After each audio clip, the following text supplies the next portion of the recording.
प्रिय माताओं, आप सबको जय श्री राम, जय राधे श्याम। माताएं जो है ज्येष्ठ महीना के अमावस्या तिथि को वट सावित्री उपवास की जो कथा है वह मैं आपके समक्ष उपलब्ध करा रहा हूँ। हिंदू धर्म में वट सावित्री व्रत का एक विशेष महत्व है। इस दिन सुहागिनें अपने अखंड सौभाग्य के लिए व्रत रखती है। ऐसी मान्यता है कि वट वृक्ष के नीचे बैठकर ही सावित्री ने अपने पति सत्यवान को दोबारा जीवित कर दिया था।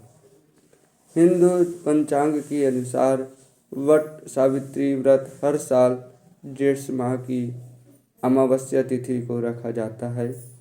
इस दिन बरगद के पेड़ की पूजा का विशेष महत्व है। ऐसी मान्यता है कि बरगद के पेड़ में साक्षात ब्रह्मा, विष्णु व महेश का वास होता है।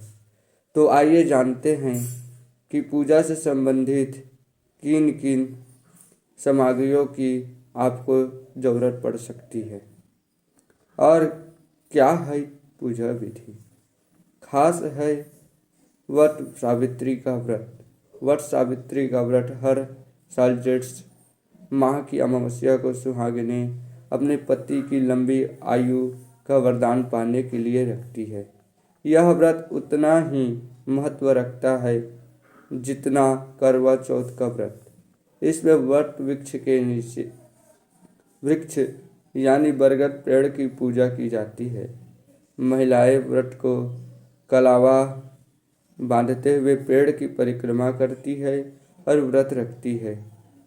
उत्तर भारत के कुछ राज्यों में विशेष रूप से इस व्रत को किया जाता है।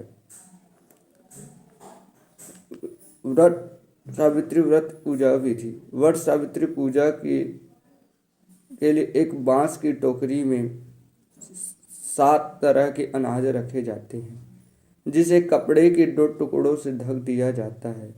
एक दूसरी बांस की टोकरी में देवी सावित्री की प्रतिमा रखी जाती है। वट वृक्ष पर महिलाएं जल चढ़ाकर कुमकुम अक्षत चढ़ाती है। फिर सूत के धागे में वट वृक्ष को बांध करके उसके साथ चक्कर लगाए जाते हैं और चने गुड़ का प्रसाद बांटा जाता है। इसके बाद महिलाएं कथा सुनती है।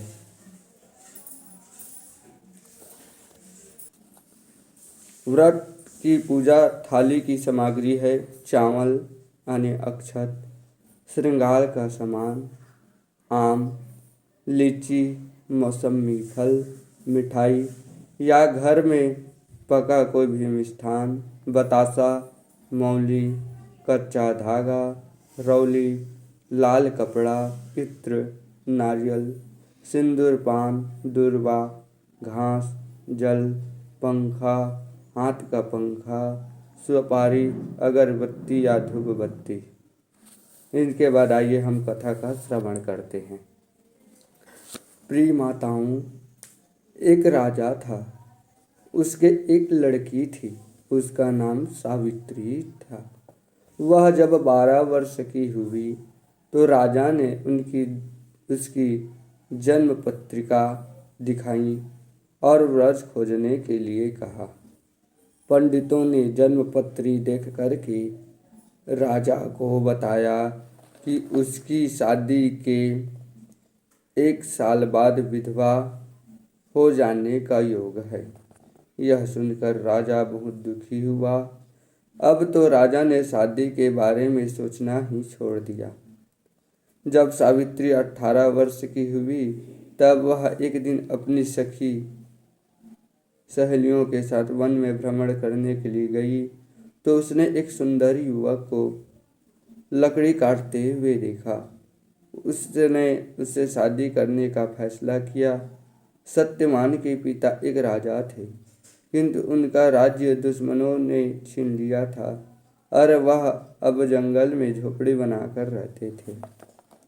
राजा ने सावित्री की इच्छानुसार उसकी शादी सत्यवान से कर दिया। सावित्री अपने अंधे सास ससुर की बहुत सेवा करती थी। वह बचपन से शिव जी की पूजा किया करती थी। उसे अपने भविष्य के बारे में मालूम था। शादी के बाद अपना बचा हुआ समय वह शिव जी के ओम नमः शिवाय का जाप करने में बिताने लगी और आने वाले संकट से बचाने की प्रार्थना करने लगी। शिव जी ने स्वप्न में उसे वट वृक्ष की पूजा करने के लिए कहा। सावित्री ने बड़ की पूजा की भी आरंभ कर दी। अब शादी का 1 साल पूरा होने में 3 दिन शेष रहे तब उसने खाना पीना भी छोड़ दिया। जेठ की अमावस को सत्यवान जब लकड़ी काटने के लिए जंगल को जाने लगा तब हट करके सावित्री भी उसके साथ हो गई। लकड़ी काटते काटते सत्यवान के सिर में दर्द होने लगा। सावित्री ने उसे कहा वह कुछ देर आराम कर लेवे। वह सावित्री के गोद में सिर रख कर के लेट गया। उसे नींद आ गई और नींद में ही उसकी मृत्यु हो गई। जब यमराज सत्यवान की आत्मा को ले जाने लगे तब व्रत के भाव से वे उसे दिखाई देने लगे। वह उसके पीछे पीछे चल पड़ी। यमराज ने कहा वह उनके पीछे ना आवे और उन्हें अपना काम करने दे वे।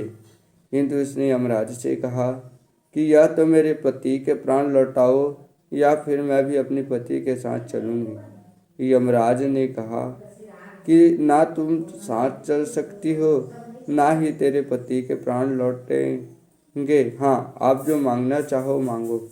सावित्री ने यमराज को अपने वचनों में लेकर 3 वर मांगे। मेरे सास ससुर अंधे हैं, उनकी आंखों की रोशनी आ जाए।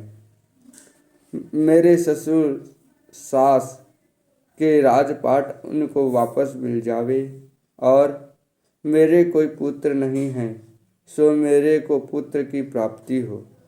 मेरे पुत्र की प्राप्ति हो। वचनों से बंधे यमराज ने कहा कि ऐसा ही होगा और सत्यवान को लेकर चलने लगे। सावित्री फिर यमराज के पीछे पीछे चलने लगी तो यमराज ने पूछा अब तुम मेरे पीछे पीछे क्यों आ रही हो। तब सावित्री ने यमराज से कहा यमराज जी, आप मेरे पति के प्राण तो ले जा रहे हो, फिर मेरे पुत्र कैसे उत्पन्न होगा और उनके बिना मेरे पुत्र होगा तो लोग पहुँचाने को कहा। गरुड़ ने अपने आँखों पर बैठाकर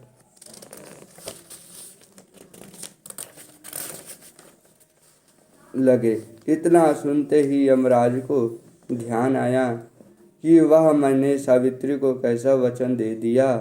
अब तो मुझे सत्यवान के प्राण वापस लौटाने ही पड़ेंगे।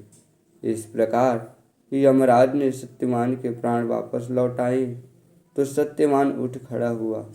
अब सावित्री ने बाजे गाजे से सखी सहेलियों के साथ वट की पूजा करी और वट के पत्तों के